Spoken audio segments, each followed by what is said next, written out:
everyone, welcome to Wandering DMs. I'm Paul. And I'm Dan, and on this episode of Wandering DMs, we have special guest Justin Alexander, and he's going to talk with us about adapting adventures between systems, also his new book that's coming up, So You Want to Be a Game Master, as well as Paul's upcoming Fearful Ends. It's now on Kickstarter. All that and more today on Wandering DMs. Before we get into that, I'll remind our viewers, as always, that at the end of the show, we will be hosting our after-party chat. That is a live video chat with Dan and I on our private Discord server. You can join in on that by becoming a patron at patreon.com/wanderingdms.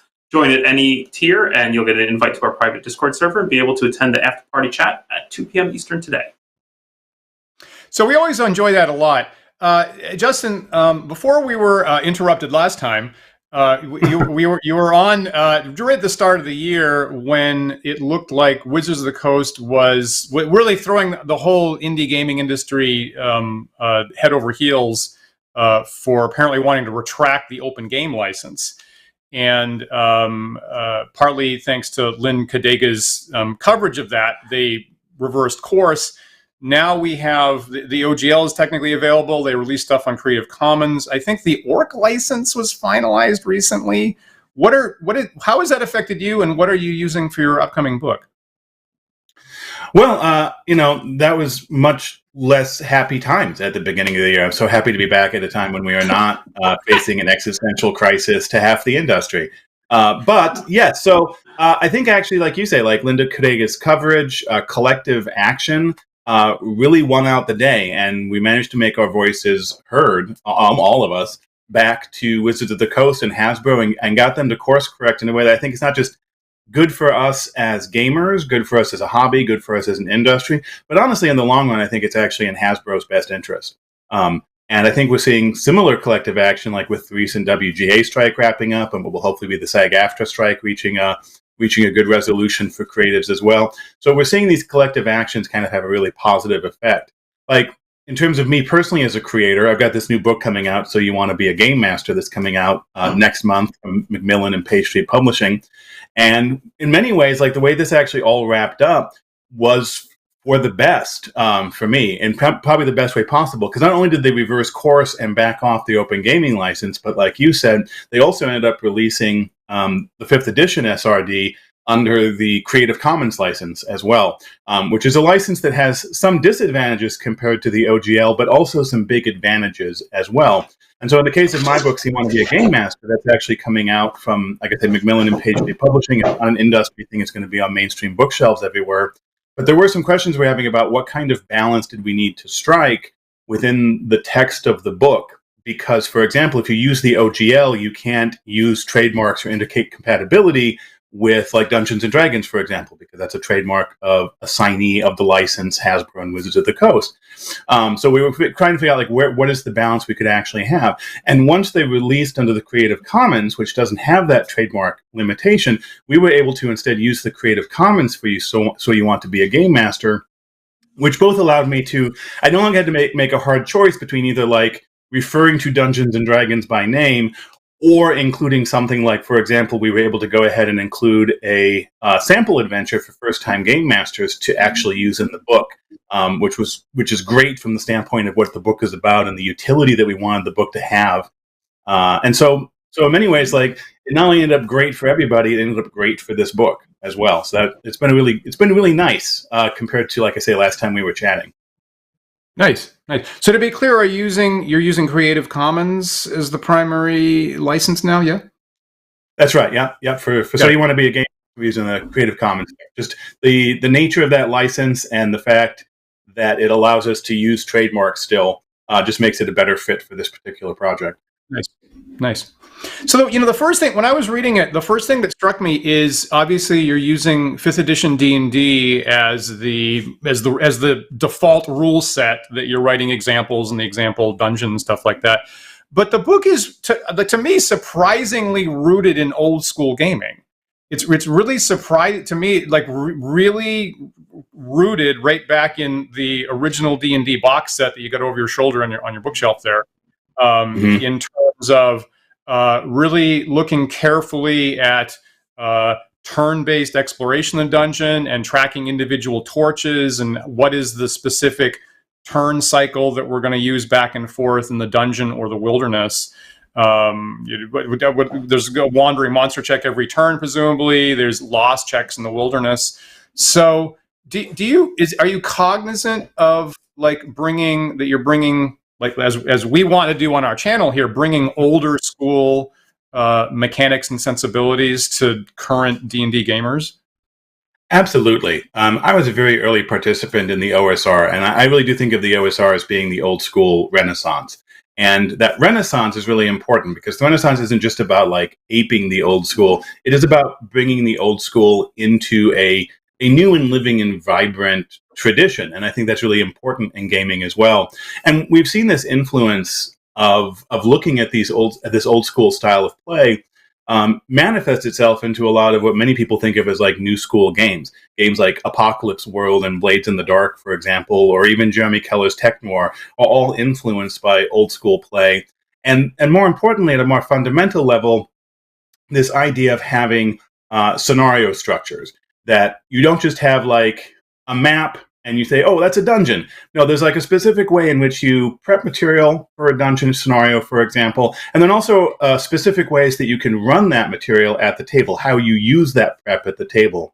And that's really one of the core pillars of So You Want to Be a Game Master, is that it looks at these different types of scenario structures and doesn't just give like general advice about them, but really breaks it down into a step-by-step process. This is what you prep, and then this is how you use your prep at the table. And that will give you the foundation for being able to improvise and actively play with your players, to be actively involved at the table with your players and actively responding to the things that they're doing, rather than trying to force down a preconceived sequence of events, which is the way that when you don't have these kinds of scenario structures, you almost default into, because everything else in the world, as you know, is a linear medium where the writer has pre-prepped a sequence of events we call the plot of a movie, the plot of a graphic novel.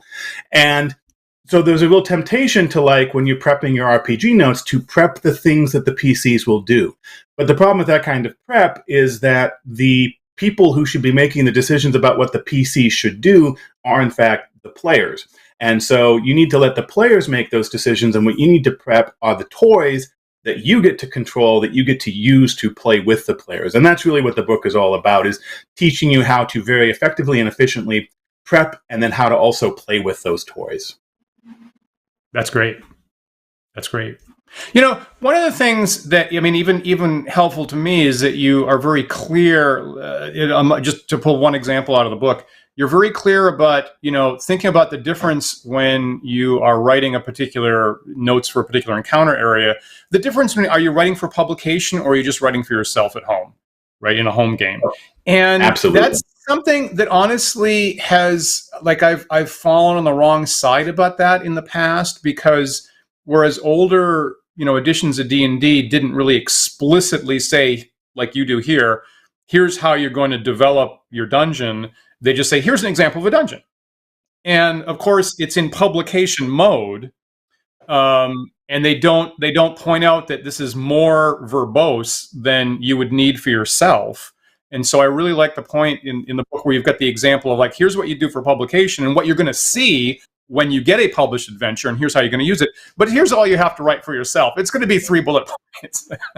Right. And the key I look, and something I struggle with also, because I do this as a living, right? I actually publish RPG adventures and source books and so forth. So it's real easy for me, even when I'm prepping stuff just from my own personal table, to like fall into my RPG writer habit and over prep the material. And you're wasting time. And in fact, in many ways, oftentimes you're making that material less accessible, because like 3 bullet points is a lot easier to quickly access than like a paragraph full of text. And the reason why published adventures are the way they are is that I not only need to communicate the essential information to you, I need to also communicate like my unique creative vision. Like the example I like to use is, like, if I was prepping a dungeon where like the entrance of the dungeon was behind this waterfall, and I was keying the first area, I might, if I was writing that for publication, I might make a point about mentioning, the stairs are slick with the water vapor from the from the waterfall behind you. There's a coolness in the air. You can see the iridescent gleam of the water on the rocks of the cave around you. But all of those things are, part of my creative vision for that scene. But if I was prepping that for my own table, I would maybe have a bullet point that said rocks slick. And I would know that would be enough for me, because that's enough to remind me of my own creative vision, and then I can trust my own creative instincts at the table and my own memory of what my vision of this place was to trigger that. It's the difference between needing to show someone a photograph from your vacation because they weren't there, and alternatively just being in your own head being oh yeah, the beach. I don't need to explain all the details of that beach. I just say the beach from my vacation, and I know exactly what that was. Yeah. This is a really fascinating point. I think it's something I've struggled with a lot in some of my own writing, and something I think I've talked about is this want or this desire for both kind of this long form of an adventure, because especially when you're writing for someone else, right, whether that's publication or you're writing a module to be run at conventions or what have you, where you have to add all this extra language so that the reader, the person who's prepping, who's going to run the game, gets your vision, versus the actual reference material you want on hand while you're running. And I find myself, I'm curious if you do this, Justin, I find myself if I'm prepping somebody else's material, I will take their module and I'll just then write my own notes for at table play that are really condensed and really tight. I will frequently do that. Yeah, there's a lot of dungeons that are 20-page dungeons are written out, and I'll sometimes prep a 1-page version of them where the map is on the page and I just have a really quick reference. And I'll even include on that, it'll be quick reminders of what this was, and here's a page reference as well. So if I'm why was the rock slick? I can crack open the adventure super quick to that specific page and find it very quickly. So I'm curious on your thoughts on this, because I've occasionally thought about this idea of maybe I should publish a module where I've written out the long form, and then in the back couple of pages, here's your quick reference, right? Here's my notes that I use at table. And I wonder if that would be useful, or if the utility is actually enforcing the DM to do that for themselves, because the notes are really about what's going to... Yeah.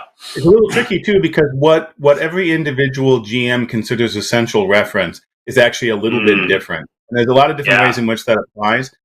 It's not necessarily a bad idea to do that and have it in such a way that it is at the very least an example. And some GMs may immediately find the quick 1-page version a useful reference, if nothing else. This is actually something I talk about in terms of when you're doing your own prep as well. As a first-time GM, for example, I actually have a section about this in the book, actually, talking about what I refer to as the hierarchy of reference, which is particularly if you imagine coming to a new RPG for the first time. Mechanical is a good way of thinking about this. But when you come to an RPG for the first time, you haven't mastered many of the mechanics yet. And so, for example, if you're writing out the stat block of an enemy, you might, let's use D&D 5th edition just for example, but you might have an enemy spellcaster who has the magic missile spell. And if you're coming to D&D for the first time, you might have no idea how the magic missile spell works. And so you can either need to look that up at the table, or in your cheat sheet, you can have the stat block for the bad guy and also include a description of what magic missile does. Now, eventually, you have a lot of people casting magic missile in your D&D games, and you learn how magic missile works. So eventually, you don't have to explain the spell in your notes. You can just write magic missile, for example. And that's an example of sort of the hierarchy of reference.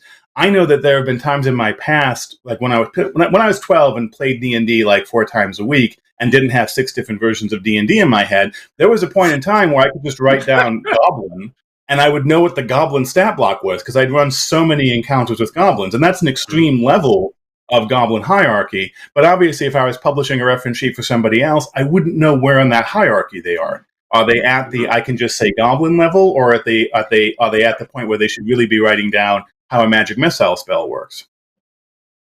That's great. That's a great point. Yeah. And I'll say that was also a challenge, right? That's always been a challenge, and in particular, if you look at Gygax's Arneson's original notes, right? They generally said Goblin, right? They were at the level where they were Goblin, and I mean, even if they didn't remember it perfectly, I mean, whatever they said actually was the rule.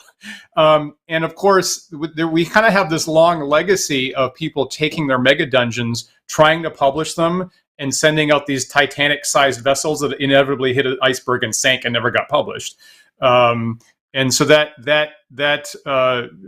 adaptation, I'll call it, from the notes that the expert GM needs to something that the public that a larger number of people can use and digest, very tricky, very hard. Absolutely, particularly at the scale of a mega dungeon. And of course, the other difficulty that both Arneson and Gygax were struggling with is that, like, a mega dungeon structure, as again I talk about in my book, which comes out next month. Everyone should order a copy. I shill for a living now. But mega dungeon structure is that a mega dungeon is a living place in many ways. Part of the procedure of running a mega dungeon, as opposed to like a normal dungeon, is that you're anticipating going into the mega dungeon over and over again. And every time you go in, things have shifted. Alliances have changed. Areas have been restocked. And so for both Arneson and Gygax, Castle Blackmoor for Arneson, Castle Greyhawk for Gygax, in both cases, those were living places. So both of them were confronted with this question of, okay, I'm going to publish my mega dungeon. What version of my mega dungeon do I publish? Do I publish it as it exists now? And like now is ever changing if you're still running your mega dungeon, or do I try and go back and recreate the original mega dungeon? But that doesn't really capture what even my players think of as the mega dungeon, because again, the things we think of as like the mega dungeon have evolved over time. So like in Castle Blackmoor, for example, Dave Arneson's original mega dungeon, there's a thing called the Orcian Way, which is this passageway that goes from like the first level of the dungeon down to like, I think it's like the 15th or the 20th level of the dungeon or something. And in his campaign, that was a thing that happened not at the beginning, but halfway through. All these orcish tribes from deep in the earth like burrowed their way up to the first level of the dungeon. And so you have this very basic question of, do we include the Orcian Way? And when Dave Arneson published some of his Blackmoor notes through the first fantasy campaign through Judges Guild back in the late 70s, the Orcian Way is there. On the other hand, when I sat down to run my own version of Castle Blackmoor using those notes, I was like, I'm going to take the Orcian Way out, because I'm going to go back to like a little bit before that and let the dungeon live. And maybe in my campaign the Orcian Way shows up, or maybe it doesn't. Maybe something else, most likely something else completely different. That's great. I as someone who's just tiny bit OCD, I read that in first fantasy campaign, and I'm like, and I was like, this is incoherent. I don't understand. Why would there be a passage for first level characters to just go down and confront enormous hordes of orcs and demons? And that's the you just gave me the key to solving that puzzle. Actually, is it only showed up later. Great. Yep. That's 100% true. And so like first fantasy campaign is a really interesting comparison to like when Gygax tried to publish Castle Greyhawk. Is that Dave Arneson with the first fantasy campaign basically took a stack of his Blackmoor notes and the maps from the Blackmoor dungeon and handed them to Judges Guild and said, "Here, publish this." And the book is almost incoherent because some of the notes are from how he was running the dungeon in 78, and some of them were from how he was running the dungeon in 74, and nothing in the book distinguishes between the two. So there's all these contradictions. There's stuff that isn't really fully explained because it was in fact just his notes that he wrote for himself, and his notes that he wrote for himself at various points of time, not only in the development of the dungeon, but like the development of the rules he was using to run the dungeon. So you have to really, with that text, dig in and even to some extent reconstruct and make your own decisions to get to a playable state. I have a series of articles on my website, the Alexandrian, actually looking at how I did that process to get to a playable state. By contrast, every time Gygax tried to sit down to write Castle Greyhawk, he tried to write like a 400-page book describing every room with full box text and the like. And which approach is better? Well, at least in the case of Castle Blackmoor versus Castle Greyhawk, we have Castle Blackmoor. Gygax never managed to actually publish his Castle Greyhawk. So, like, which one's better? Maybe the one that actually exists. I don't, it's exactly. Yeah. I think in my little bit of music days, we had an idiom of real artists ship. Getting something out is better than getting nothing out. If I can tie us back to the actual discussion topic here, which I think we've not managed to quite circle in on yet, but I think ties in very nicely to some of this idea, Justin, that you're talking about in terms of like the hierarchy of notes. Because when you are talking about taking an existing published material and adapting it from one system to another, there's an argument, right, that a higher level of abstraction is better, right? If the text just says goblin, then I can look in whatever source book I'm running, whether it's D&D or Osric or something totally different, and I can adapt that and say, well, what's a goblin like in this game? Versus, I think when the scenario includes a lot of details that are specifically tied to a system, it maybe gets more daunting to the end user of like, well, how do I adapt this? So it's clearly written for this system. Do you have any thoughts on that? Yeah, my general approach, you're talking about adapting like specific mechanical content from one system to another, whether that's a goblin stat block or whatever the case may be, or a spell, for example, is I tend to, whether in the source material or not, I tend to boil it back to the concept and then just build fresh mechanics in the new system. Now, the other thing you may end up with, too, is there may be a situation where you're talking about two different systems that both have stat blocks for goblins. And in that case, you can just, in some cases, just take the goblin stat blocks from one and use them, right? Whatever system you're using, just use the goblin stat blocks. And the only thing you have to kind of watch out for with that is maybe in one system, goblins are in fact like super powerful bad guys, and in the other system, they're weak little mook pushovers, right? And that doesn't necessarily mean you can't still do that approach. You just need to be conscious of, like, I'll do all that work and then be like, okay, now, like, for example, using D&D as an example again, what is the level of this adventure? An actual interesting published example of this, which didn't really adapt per se, is the original G series modules, the giant series of modules from AD&D. Mm-hmm. Because in first edition AD&D, giants had certain stat blocks, and then when they did the second edition of AD&D, they updated the giant stat blocks in the monster manual, and they were much more difficult foes. And then they just kept publishing the G modules in various forms, but never updated like the number of giants, but also never updated like the recommended level on the cover of the adventure. So like adventures that were originally published to be, pretty standard adventure fare, if you played them under second edition AD&D with second edition AD&D giant stats, they would be significantly more difficult adventures, quite deadly adventures in some cases. And that's just a really simple, even though AD&D and AD&D second edition are like this far apart mechanically, even that simple shift did have radical differences in terms of the balance and even the experience of the adventure as a result. What great example! So I worked directly on that in the third edition era. They had a license specific. WotC had a license specifically for conversion documents for classic adventures, and so I think they'd show up on internet searches. I've got my name on the third edition conversion documents for the G123 series to third edition, and I absolutely ran into that problem. From first to second edition, they'd inflated the hit dice by about 50%, and then they compounded it because in third edition, all monsters had Constitution bonuses on top of their hit dice. They gave giants, reasonably enormous constitutions, and therefore basically doubled the hit points on top of the second edition increase that you're talking about. So basically, giants as of third edition were three times more powerful than they started out in, and I had to have this like commentary at the beginning of like, you need like much higher level characters if you're going to run this with the numbers involved, and it was like kind of a real dilemma. It's interesting. I didn't realize that you were the one who had written those conversion notes, because one of the reasons I became aware of the situation was I used third edition conversion notes to run the G module. I was like, something's wrong. So full circle on that one. There might be multiple versions, but mine has a specific paragraph at the start of like the challenge rating is much higher than you expected, and you're going to need like 18. Yeah, I'm pretty sure that's where I originally got that example from and began thinking about those issues with your note. So that's a small world. That's crazy. So, and the other thing that I did is I briefly worked with Rob Kuntz in that same kind of era for a conversion to third edition of his classic Garden of the Plant Master adventure. And Rob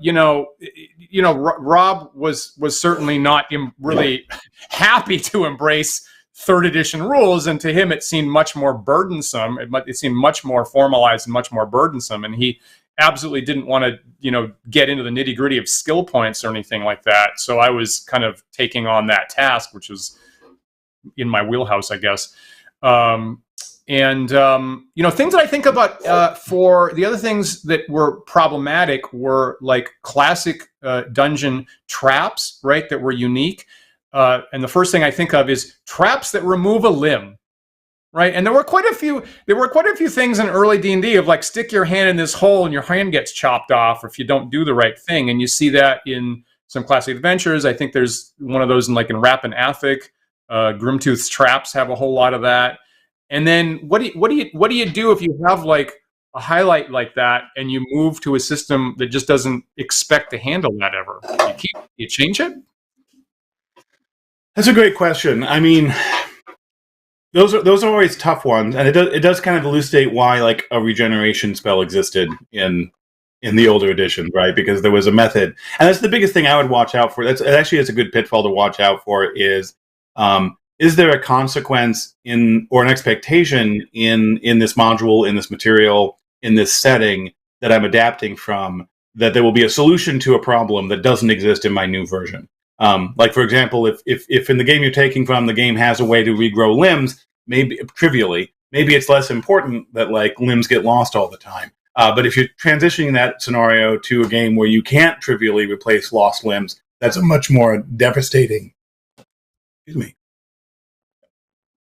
It's a much more devastating consequence. So that's also something you kind of look out for, is to make sure that the problems still have the solutions that they did in the original material. That's an interesting point. Were you about to dive into our actual example of adapting content?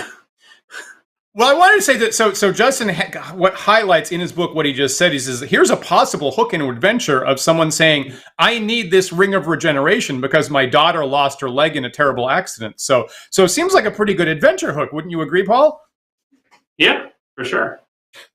Unless that healing is trivially obtained in a totally different way. But you've actually used that yourself for like a whole campaign arc, I think, in your I game, did, right? though. Admittedly, it was not intentional, right? It happened simply because I was running old school D&D, which does not have any regenerative spells or any mad. You've got the ring of regeneration, basically. That's it.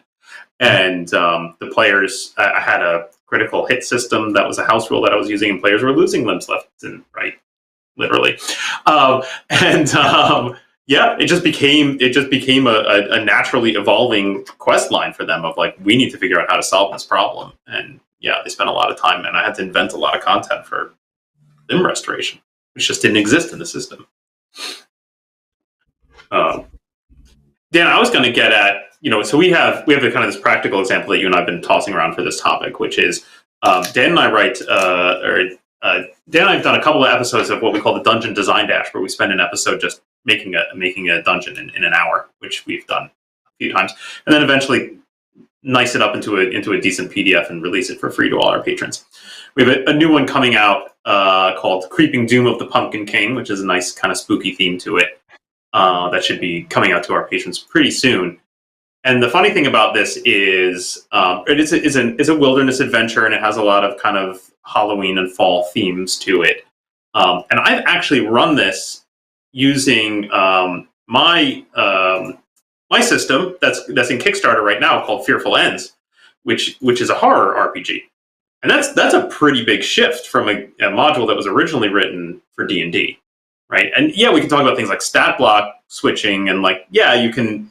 That's usually my starting place, I guess, of adapting content from one system to another. Is, oh, well, these stats don't make sense. Let me rip them out and replace them with stats that do make sense.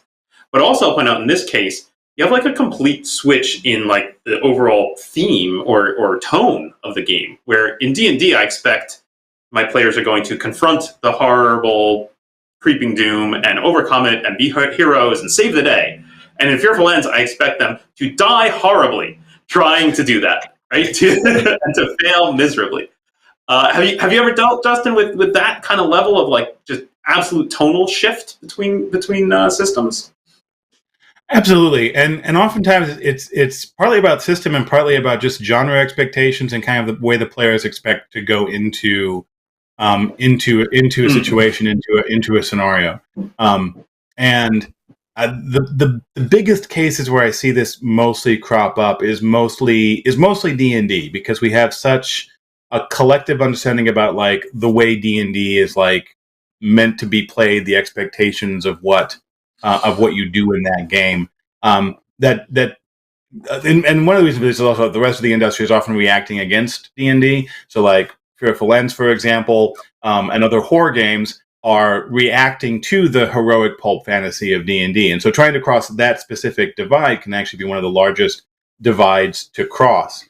The other thing you really fight when you're trying to do horror in D&D in particular is that particularly like the modern play culture of D&D is very much built around the expectation that the dungeon master is balancing every fight so that the players can beat it. And beat it without really being at risk is the general assumption of a D&D fight. Like at risk of death, specifically, or at least the risk of everybody dying, is the general expectation in D&D. And there's a lot of consequences to that, and a lot of that also flows out of actually prepping linear plots. Because if you are in fact prepping these linear plots in D&D, you can either you kind of have a responsibility to like prep the fights that everyone is expecting that everybody can deal with. When you're prepping plots in a system where the expectation is that you fight everything that you see, for better or for worse. And so one of the biggest tricks with adapting material, adapting adventures like the one you're describing from Fearful Ends, is just figuring out, is there a way to communicate to the players that this scenario needs a different approach to it? And in some cases, the answer is no, I can't. So I need to figure out a different way to play it. And if that's the case, that you can't get the genre expectations of the original adventure into the new setting, the new system that you're using, then you need to figure out, you have this adventure, you have this content that has a bunch of interesting toys in it that presumably you think will be fun in the new system. What you need to figure out is how are those toys used to best effect in the new system? And that, for me, would probably begin getting back to kind of some of the fundamental tools I'm looking to adapt material either from other mediums or from other adventures. Is I look back at sort of my core tool set of scenario structures, and I try to figure out what is the best scenario structure for the particular set of toys that I'm imagining being relevant to the current situation. And then I'm going to try and figure out how to either use or create a scenario structure that tells me what to prep and how to use it. Nice. Paul, when you converted that specific thing, what was from D&D to Fearful Ends? What was like the biggest highlight of like something that changed a lot? Oh, that's a good question. For Creeping Pumpkin King adventure. I mean, ultimately, I would say the biggest thing that changed really is the. Let me start with this. The way Dan, you and I write these modules, not that I have to remind you, but for our sake of our viewers, is that they tend to be much more, location based rather than plot based, right? We have a world with locations and things that are going on, and there are certainly NPCs that have goals that are in there, and so like they're clearly set up, but without being they're set up for the players to interact with, but not without dictating an outcome. And I think that's important, and I think that helps a lot in terms of finding content that is good for adapting, especially across tone. Right? Is if the written material doesn't assume specific outcomes, that helps a lot. So in the Creeping Doom of the Pumpkin King, there is of course the Pumpkin King who resides in a courtroom, who's really like a terrible creature that possibly you want to kill or avoid or whatever. When I adapted the game over to Fearful Ends, frankly, my players just absolutely noped right out of ever going near the Pumpkin King. They just were not interested. They were like, "That's bad news. We're not going to go in his castle. We're not going to go anywhere near that." And really, the thrust of their adventure, right? Their main primary goal that they formed for themselves was basically, we need to get the hell out of here. How do we leave this area, right? How can we escape, right? Rather than what would be the thrust, the probable goal, if I was going to run this in D&D, is how do we stop this Pumpkin King from making everyone's life miserable? How do we overcome it? Nice. But again, I don't think I really had, that's something that came organically through play and not really something that I had to deal with ahead of time in terms of adapting the content. But I think it is a good way of highlighting, right, that the content I believe that's best for adaptation is this content that isn't very plot heavy and isn't going to like try to dictate an outcome, because that's where you're going to get in trouble, I think. Got it. Interesting. Do you agree with that, Justin? Absolutely. And I think in general, like, I mean, once you get away from prepping plots, prepping these preconceived outcomes, prepping these preconceived actions that PCs are supposed to take, you know, you can run the same adventure over and over again, and it will be different every time, which is just fantastic. And there'll be different reasons why it's different every time: random chance, ideas the players have, the particular mix of personalities. Like, there's all kinds of, like, even within like just D&D, there's Leroy Jenkins and there's, you know, Aragorn, right? Like, there's a huge range of ways to approach D&D. So you get different players, you get different situations, you get different characters. And you end up with radically different outcomes. I've done a lot of scenario designs over the year, taking them to conventions and run them for 6 or 7 or 8 groups in the course of 3 or 4 days. And it's a lot more fun to run scenarios where you're just playing with the players, and so every time you run it is a new experience, than it is when you're trying to run some pre-written plot, and so you're just trying to force 8 groups down the same channel over and over again. Yeah, I totally agree with that. I mean, that's like the real joy of DMing for me is watching how different groups interact with the same content and how radically differently they might change it, and frankly being forced on my own end to possibly improvise because, oh my gosh, they did something totally unexpected. Is that factor something that's covered in your book about dealing with players jumping track and going out into left field? Yeah, absolutely. And like, so one of the things I really struggled with the book actually was figuring out my authorial voice for it, because a lot of like my content at the Alexandrian, for example, is aimed at advanced game masters, experienced game masters. Yep. So I'll say things at the website like, "Hey, we've all been there before. Your players missed the clue. Now what do you do?" And I quickly realized writing a book for for first time GMs, or at least some of the audience will be first time GMs, is that writing that is of course nonsense. We've all been there before. No, I haven't. That's why I'm here. So I had to kind of find the right authorial voice. And what I kind of realized was that what I wanted to do was not spend a lot of time talking about all the things they shouldn't do at the table.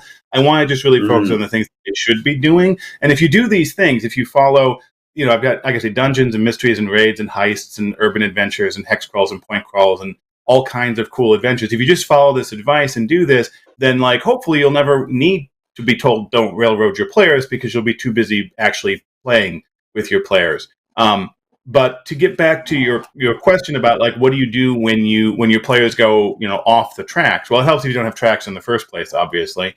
But the other thing I found is that, again, I come back to these scenario structures, which is that if you know how adventures work, it becomes a lot easier to improvise in response to the players. A classic example of this for me is years ago when I figured out how to run a raid, a really effective raid scenario. It became really easy to respond to unexpected player goals at the table. Suddenly they're like, "Oh, I want to go get a ring of regeneration, or a magical nightstick, or I want to go find, you know, this thing," whatever the thing may be, whether it's a person, place, or whatever. You can just take whatever that is, put it in the middle of a raid, which just means there's a bunch of bad guys trying to stop you from getting to it, and you've got an adventure. And then when they finally get to the thing, whether it's a map or a magic item or whatever, you're probably at the end of the session anyway, so now I can prep for next week. And one specific thing I found particularly useful is there's scenario structures like how you run a mystery, for example. And then I do take that one step further, which is what I've eventually come to think of as adventure recipes, which are very specific structure, very specific ways of building an adventure within that structure. A well-known example of this is the 5-room dungeon. So like there's lots and lots of different dungeons out there, but the 5-room dungeon is a specific recipe that you can pour specific content into and get an adventure that you know is going to work. And there's a whole bunch of these recipes in So You Want to Be a Game Master. There's one called a 5+5 dungeon. There's a 5-node mystery. There's a 5x5 campaign. So there's all these adventure recipes. And what makes those special is that you don't have to try and figure out how to make all the pieces fit together. You can just put content into them. Another way I kind of describe it is like if you have a puzzle, like a boxed puzzle, and you imagine that like you have like 4 or 5 puzzle pieces that are all just white, and you have those put together, you can very quickly sketch something on them and then hand the puzzle pieces to the players, and you know the puzzle's going to go together because the puzzle pieces are puzzle pieces, right? And that's what the recipe does for you. Is it's like if you have pieces and you put them together like this, you know it will work at the table, and then you're free to like draw whatever you want to on those pieces. So those are kind of two different ways of thinking about it. But that's a really good way of dealing with players who do something completely unexpected. Is you're like, let me just grab the most appropriate recipe, 4 or 5 things to it, and away we go. And if you have those recipes, then I found like, even if you need to be like, let's take a 10-minute break, you can usually get the next chunk of adventure up and running with very little experience if you have the right tools to do it. Awesome. I want to go back to, I'm glad you mentioned this notion of like finding your voice and how you address your audience in this book and how that differs from your blog. Because, I read through some of the book, certainly not all of it, because this is a good sized book, viewers. This is like well over 500 pages. I'm expecting it takes a good chunk of shelf space when it's actually in physical print. And with a title like "So You Want to Be a Game Master," I was looking at this and thinking, how is this going to fit our audience here, who generally tend to be fairly experienced gamers? And in the beginning of the book, I definitely was getting the sense of like, oh wow, this is really for like people who have no experience whatsoever. But the more I read it, the more I was realizing like I got up to the section on mysteries and your 3-clue rule, which is just fantastic. And I was like, this is describing exactly how I often set up my scenarios for Fearful Ends. And I found myself, just pouring through that whole section. So I just want to, bring that up to our viewers that like, yeah, there is absolutely something for everyone in this book, right? For whether you've never GM'd before or you've GM'd a million times. There's really a breadth, I think, of advice here for GMs. There are many different experience levels. Agreed. Thank you for saying that, because that is actually something very deliberate in the book as well. So the beginning of the book is very much aimed at people who so the very beginning of the book is like a 5 or 6 page introduction that is aimed at people who have never heard of a role-playing game before. They're walking through a Barnes & Noble, they find this book and they're like, this looks cool, and I need to explain to them what the heck this is to begin with. See, like those first 5 pages, everyone who's listening to this podcast have certainly read the equivalent of those 5 pages in half a dozen role-playing games, most likely. You got the example of play and all of that. Then the next section is I'm like, okay, great. So you want to GM for the first time, whether you've never played a role-playing game before or if you've played before but you want to GM for the first time. Look, we're going to start with dungeons because I actually believe for first-time GMs, dungeons are great because every room is firewalled, so you don't have to think about the whole adventure in a basic dungeon. You just have to think about the one room. So let's focus on that. Now, the key thing is that there's only 2 skills you need to run your first dungeon. Which is that you need to know how to make a ruling. Like the players say they want to do something, how do you respond to that? Which is the basic skill of all role-playing games. And the second thing you need to know is how to run a room. So in about 20 pages or so, we go through those 2 skills. And then I say, great, and here's your first adventure. Go and run your first adventure. You have everything you need to know. And I tell people, go run it, then come back, because you need to the only way to become a GM is to actually go to the table and run a game, right? So that's kind of the beginning of the book. And like you say, for most people watching this, with your audience, with my audience, they're probably going to be like, okay, yeah, I know how to run a dungeon, Justin. But really, we're only like a tenth of the way through at this point. Because then what I do is, okay, we're going to open this up. We're going to talk, now that you've run your first adventure, we'll start by talking about, how to run advanced dungeons, how to make bigger dungeons, how mega dungeons work, and how they differ from basic dungeons. We're going to talk about things like adversary rosters and random encounters, and a lot of beginning to get more advanced techniques in terms of how to make a dynamic dungeon, how to bring your dungeon to life. And then once we've done that, then I say, great, now at this point you can keep reading the book all the way through, or you can choose a type of adventure and you can begin skipping around. Here's a guide to all the different page numbers where you can learn about mysteries and node-based campaigns and raids and heists and urban adventures and hex crawls and point crawls. And this is the point where I think a lot of people who've been DMing for a little while, or even people who've been DMing for years, will begin getting material that is useful for them. And that's the bulk of the book, as we begin diving into all these different ways of making adventures. And there's a lot of stuff in the book that is completely new. Like fans of the Alexandrian, for example, will probably be familiar with the 3-clue rule. That's been around for a while. This is a completely new version of the 3-clue rule in terms of like it's being integrated into a whole system of GMing. The other thing that also happens at this sort of place is, like we talked earlier about the fact that like the beginning of the book really kind of assumes that you're going to be doing D&D 5th edition because, what are the odds that someone coming to it? are going to be doing D&D 5th edition. But really, once we get out of the dungeon, one thing I do is I start talking about GMs rather than DMs, and I begin bringing in more examples from other role-playing games as well. So it's not really just a book about D&D 5th edition either. So I've been rambling for a bit, but really it's about like there's a lot of material in there for people who aren't first-time GMs as well, because I really want to just not have like your first couple sessions. This is a book that I think for first-time GMs will be their first 50, 60, 70 adventures. They'll continue to find new and useful stuff in there, and that also means there'll be new and useful stuff for existing longtime GMs as well. And then also, like, I really hope that some of the people, even those who are coming to the book for D&D 5th edition, will take the opportunity to use some of the stuff in the book to like explore other games out there as well. There's lots of awesome games, obviously. I'm glad you guys brought that up, because it is a cleverly structured book and a little bit unique in tone in this way of how you ramp up from the most basic fundamentals on the first couple pages to very advanced topics by the end. And it kind of gives me the feel of like a continuously variable transmission.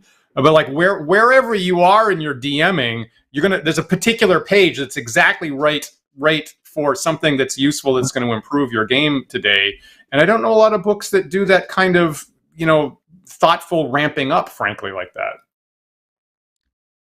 Again, that's great to hear, because that is in fact exactly what I was aiming for with the book, is to onboard people and then give them the tools to explore to whatever skill level that they're currently comfortable at, and also the types of topics that they want to explore as well. I mean, I've talked a lot about like the first half of the book, which is this pillar of scene structures and campaign structures, and how to do those. But the back half of the book is an extra credit section, which we haven't even really touched on yet. There's a whole bunch of topics back there for things like running an open table, how to build a rumor table, creating your campaign, creating your world, your supporting cast of NPCs, bunch of tips for creating and running those at the table, what to do if your PCs split up and go to, if they split the party, what do you do then? So there's a whole bunch of different topics like that in the back that I also offer up as a menu that basically like, and any time like this type of, the idea is that these topics apply whether you're running mysteries or wilderness exploration, whatever the case may be. These topics, feel free to drop them in whenever you're ready to add this extra spice to your campaign, to your table.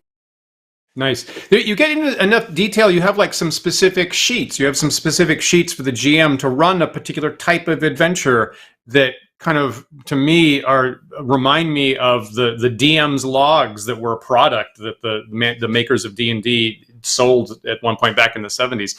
Were those ideas they're adapted from those old DM's logs, or were they completely unique idea that came out of a different place? That's a great question. I can't say that I was uninfluenced by those, because those were certainly products I was familiar with, particularly when I was a young kid in the early 90s, coming into all this. But the sort of root of it was about a decade ago. I was running hex crawl campaigns for the first time. I guess a little bit more than a decade now. It's 2023 somehow. But so I was running hex crawl campaigns for the first time, and I was, there's the procedure for how the hex crawl works and information that I need to track about like what hex are they in, how far have they gone today, when are random encounters happening, just basic stuff. And I was keeping those notes in a notepad and trying to keep track of them. And I quickly realized as I was working on that, I was like, oh, if I have like a structure for how I put this information on the page, it's easier for me to keep track of it all and make sure I'm doing the things and know where I need to find the information. And so eventually, for my own personal use, I ended up designing one of the worksheets from the book, which is the hex tracking one for GMs who are running a hex crawl wilderness campaign. And I found that very useful. I've refined it a number of times over the years. And then as I was doing this book and developing a specific dungeon procedure for DMs to follow, I realized that we could also have a worksheet like that. So those very much for me came out of just what I needed at the table as a practical tool, which is also, I'm sure, where those early DMs workbooks also came from. And I think it's also like we talk about like the old school, and the old school having these procedures of play. Like if you go back to 1974 D&D, like you were talking about, Gygax and Arneson lay out a very specific do this in the dungeon, and now you're running a game. You see the same thing in like John Harper's Blades in the Dark, where he's like do this, and now you're running a heist.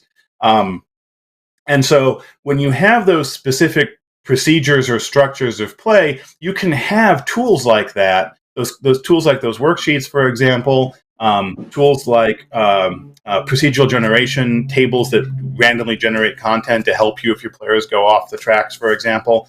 And it's a lot easier to have those tools when there's a specific procedure.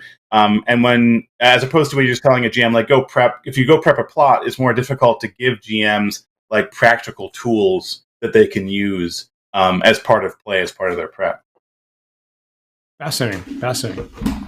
This might be the last major thing I get to ask here. So I was thinking here, with a little bit of work that I've done mostly between different versions of D&D in the past, is it you have some games like 5th edition D&D, which is kind of the base state for your book here, Justin, which to my old school sensibilities is kind of heavyweight, I guess, heavyweight mechanically.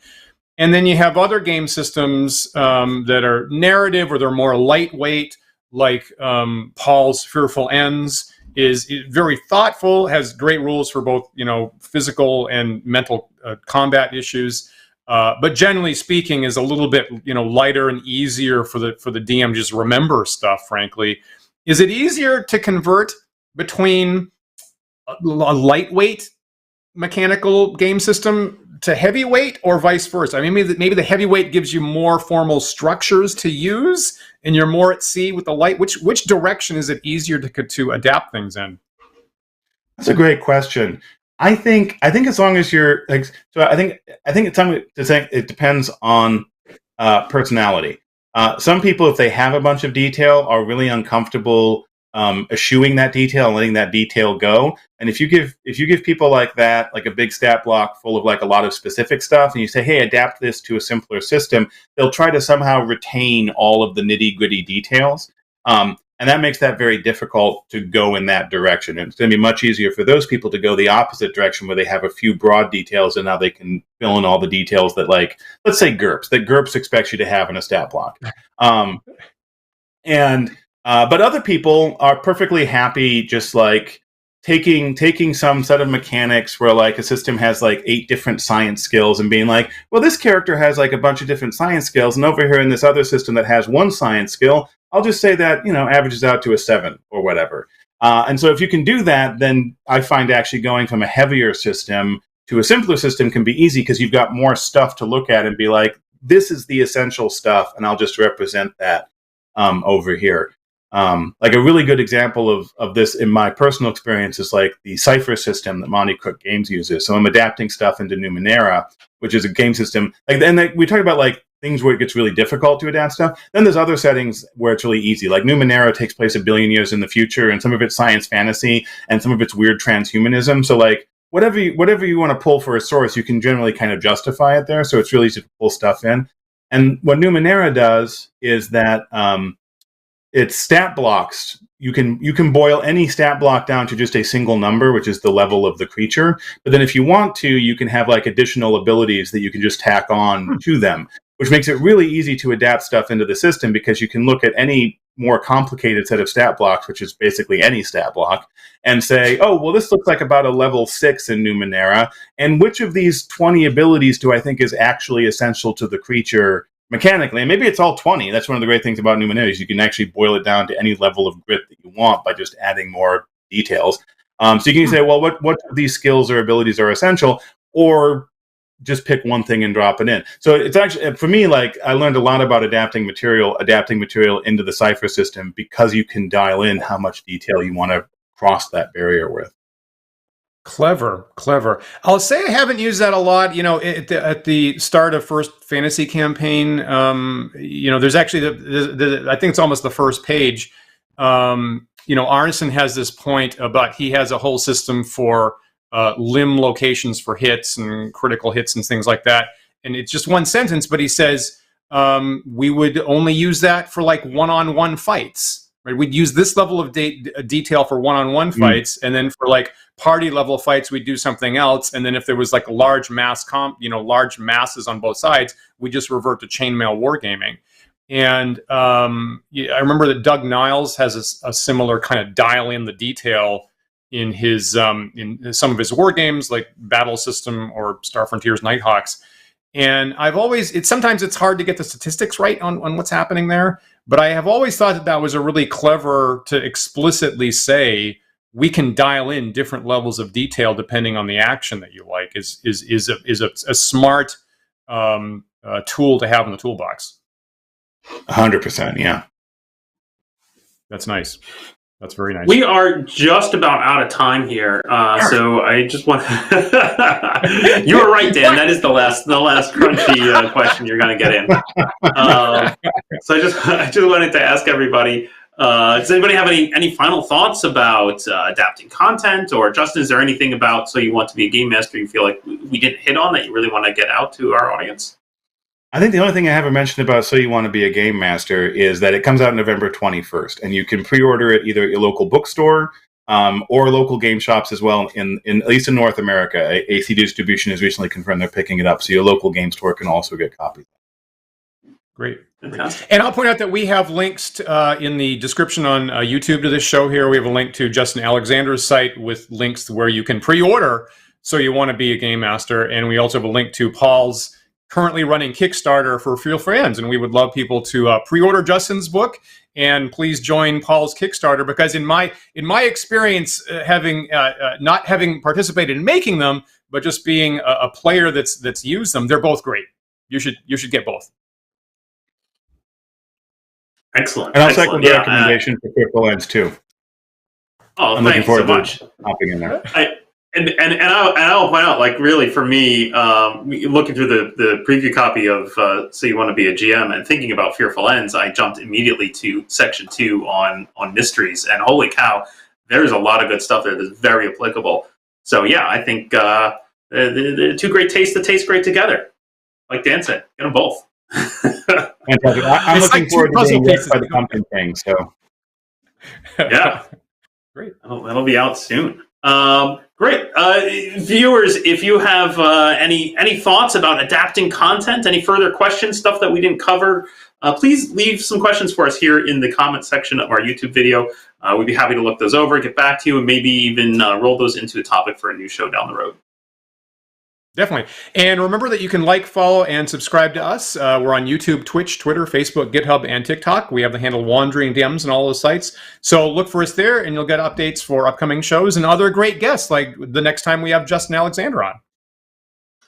If you prefer to listen to the show, yeah, we'd love it. If you prefer to listen to our show in audio-only podcast format, you can get those podcasts on our website at wanderingdms.com. You can also find them through various podcast carriers such as iTunes, Spotify, Stitcher. If you're listening to this show right now on one of those third-party sites and it offers the ability to do so, please rate and review our show. That helps other users of that site find us, and we really appreciate it. We really do. And of course, every week we have to thank our patrons who support the show here at Wandering DMs. If you'd like to join them, please visit patreon.com/wanderingdms, and you'll see our couple different tiers. And just like Paul said at the top of the show, we have our live after chat by video on our Discord server. In about 10 minutes, we'll have it for more thoughts about adapting content or Justin's work at the Alexandrian or all kinds of stuff like that. Let me see what's coming up in the future on the show. Next week, we are planning to have Mr. Matt Finch, who, of course, is the author of Swords and Wizardry, a lot of great products like that. Matt currently has a Kickstarter himself running for, I believe it's the Fantasy Adventure Builder product, I believe, that is compatible with his prior tome of adventure design, actually. So we are looking forward to touching base with Matt, who is one of our great guests in the past, and how possibly, and we'll be talking about like things that maybe you don't want to be handling the dice at your table all the time, and how can you make your game a little bit more efficient that way with Matt's current product or some ideas that we have for the Wandering DMs. So we hope people will join folks for that. But again, Justin, thank you so much for joining us this Sunday. I hope all of our viewers go out and pre-order your book and join Paul's Patreon. I think they're a great combination together. I think they're honestly your guys' advice work really great together. So people should put them together and run a game with the two products together, in my opinion. We'll have to arm wrestle over who's chocolate and who's peanut butter. That's great. Excellent. We are live every Sunday at 1 p.m. Eastern Time. So please join us again next week for another thought-provoking discussion. We'll see you then. Bye, everyone.